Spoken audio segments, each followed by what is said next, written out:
Hi, fellow Edinburgh classmates and co-workers. This is Dubhgan, and I'm going to make a little reflective video about the course and what feedback I got from other students and how I improved the course from the feedback, and also having a discussion with myself, since I don't have people to actually talk to directly who are on the course in real time, and also kind of working on the definition of what reflective light writing is by Jenny Moon and how you actually will be discussing with people. So I'm kind of discussing with myself, but I think that's better than nothing. So here goes. So here's one of the things that some of the feedback said was it's quite confusing when you're logging in to our course for the learning event. So my learning event is actually way down here. This is a live Moodle site, the Moodle Adjust site, so other students are using it, so it can't really move things around too much. But even when students log in, our regular students, this is what they see.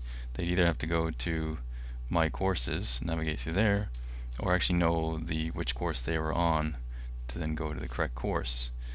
Even then, they're not actually seeing the course welcome page. So ideally, what happens is from the actual course page, and this is a Drupal site, so these are like the portal pages for the courses that students don't have to be users on, anybody can see.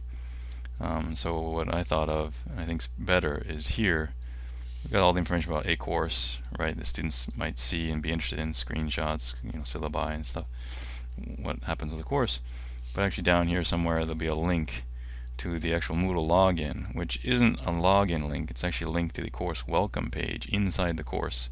So students would be forced to log in, and then automatically Moodle redirects them right to the course welcome page. So they actually start exactly where you want them to start, and it's very clear where they are. They don't have to worry about the breadcrumbs menu and all sorts of other things. The other reason we would do this is because we manually enter students into Moodle and they get the generated password.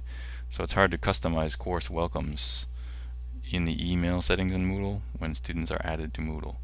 So it would be easier just to have it here. They're already on it. Boom. They start right away. Let's jump from this page. So it's basically like the front page for the actual Moodle course. So instead of them seeing this, they would see, just a second, I'm now logged in as my student user. When they logged in, it would go boom right to here. And they'd start the course. That's how hopefully that would work.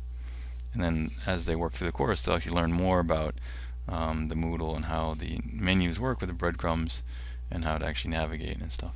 So that was also based off of the 5-step e-activities framework, and how kind of basically tech support for the students is half of every level that you're doing when you step up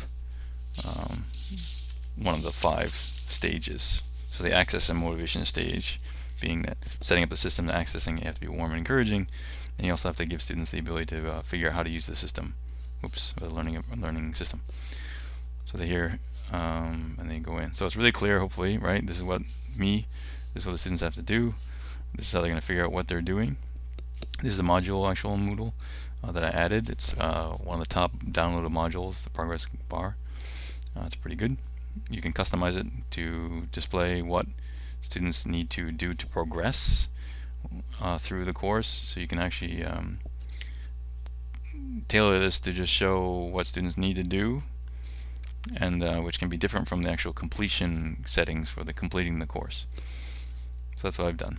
So I actually go here, and then right away they know exactly what they got to do. So these kind of internal links to the actual course is really important. That was other feedback from Edinburgh. So being an administrator, I always know where to go. I built the course, right? But students don't. So from here, they've already got that. This will be colored green, the rest will be blue. And then they know they're supposed to start online learning. The learning outcomes are kind of stated here, what the students are supposed to do. Actually, these aren't the specific learning outcomes that I wrote, but I made them for the students. So it's really clear what the goals are, and then what they have to do. So these are the tasks they have to do. Completion settings are turned on. So they will be, the bars will be checked, or the box will be checked as they go through, right? And then the course completion session is on. Students can click on this if they, they can see exactly what they're doing here too. but they can also check and see what they've done as they go through. So for Simon, he's done a really good job, but he failed some things. Just because I messed with his grade settings. But get a really good overview of what you had to do to get, and you can set the grade, and they can then get, graduate the course or complete the course. So that's all set up. Trying to use a pedagogical agent, which is my avatar here, and make it really easy for students to get help, know that I'm there to help them. Right? There are badges displayed. We'll get into that in a second. So you go through the activities. Other feedback was I originally had these two in one large topic, which is maybe a lot in one big kind of page, right? So I took each task and broke it into one actual topic. This collapsible here. So this is also the collapsible topics theme / module you can download and install in Moodle. It's pretty good. You can customize the coloring and everything, and actually how it works. So I've got it set up to match with our other website colors. So they've done that. Check. Each task or tasks, I guess, or unit, whatever you want to call this, is independent of the other unit, which I thought was important. And also feedback from Edinburgh people. You can turn it on so they have to complete everything in order, and it unlocks the next part. But that actually kind of takes away the autonomy of the student, which I was kind of aiming for, to have autonomous learners and make students motivated to continue. So they can actually start where they would want to in each topic and go through and finish that topic. So in the create your avatar, edit your profile week, this is what they're going to do. There's a bonus right when they get their first badge. Originally I had it so I would grade this assignment, but I actually turned that off. Again, if I have to grade this, it stops the process. The students can actually go through, so they have to wait for me to grade it for them to actually go on to the next step, which is kind of silly. They're just uploading a picture, right? So I don't really need to grade that and check it. As a teacher, I'm thinking, I should check everything, but you don't have to, right? So put that in there. It'll be checked, and it'll go into the edit your profile video and show them how to edit their profile in Moodle. So each thing is quite, I hope, clear, right? I try to make it really easy. Thinking of a student that has like no tech skills whatsoever, right? To then actually go in, boom, click, move to the next activity. Now I didn't have to go to the front page. There's me again, being nice and smiley and supporting students. Really clear what you've got to do. You do it, right? So whenever possible, I try to always do that, and maybe avoid the breadcrumb trail as much as possible. I undid my grades, so I can't see that. Making an avatar. Yeah, that's the actual web page. Okay, and then they actually get into the first kind of English stuff, where they're watching a video about how to take a quiz in Moodle, right? And know what I want them to do. And then the quiz is right there. They can actually do it. Okay, don't listen to me talk, but right, showing them exactly how much time it is, what the content is. It's just going to be watching a video, right? And they jump and go right away into the actual quiz, right? So I actually have done this quiz already. The idea being that they go in, they can take the quiz twice, and they have to focus on listening, right? One feedback from Edinburgh was, I originally had this as step 1, click on the attempt quiz now button, which logically doesn't make sense. They click on the attempt quiz, they're not going to read the next steps. Kind of a no-brainer, right? But I didn't even think about that. So read all the questions first, watch the video, then submit. And they get 2 times. So after they've done it once, they'll get their grade, and if they've got anything wrong, they can review what was wrong, right, in each one. So if it's 0.5 out of 1, that means it's half scored. So we know that 2 of those are incorrect of the 4. And automatically when they're done the review, right, this one's incorrect, 0, 1. They can look at the PDF, which is the actual script of the actual transcript of the video, right? So they can actually go through and read that If they want to work with the language in a different way, they can do it then, dictionaries or whatever. And hopefully that kind of gives them more support. They can go through and try to focus their listening again and take the quiz a second time.